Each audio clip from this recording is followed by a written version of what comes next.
Hi friends, welcome to my channel Karthik Telugu news. Friends, ఇవాళ జార్ఖండ్ రాష్ట్రంలోని ఒక ఘోర రోడ్డు ప్రమాదం చోటు చేసుకుంది. ఇక దీని గురించి మరిన్ని విషయాలు ఈ వీడియోలో తెలుసుకుందాం.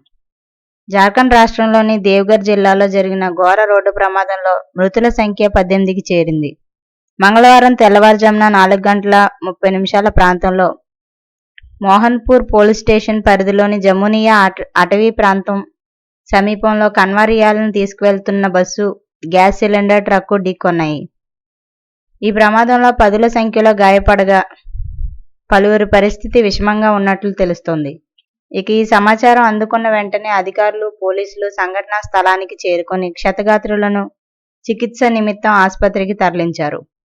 ప్రమాద సమయంలో బస్సులో 32 మంది ప్రయాణికులు ఉండగా ప్రమాదంలో అక్కడికక్కడే 5గురు మృతి చెందారు.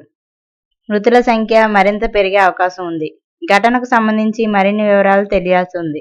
సో ఫ్రెండ్స్, ఇది అప్డేట్ న్యూస్. మరిన్ని అప్డేట్స్ కోసం ఛానల్ సబ్స్క్రైబ్ చేసుకోండి ఫ్రెండ్స్. అలాగే పక్కన ఉన్న బెల్ ఐకాన్ క్లిక్ చేసి వీలైతే ఛానల్కి లైక్ అయితే చేయండి. Thank you friends. Thanks for watching this video.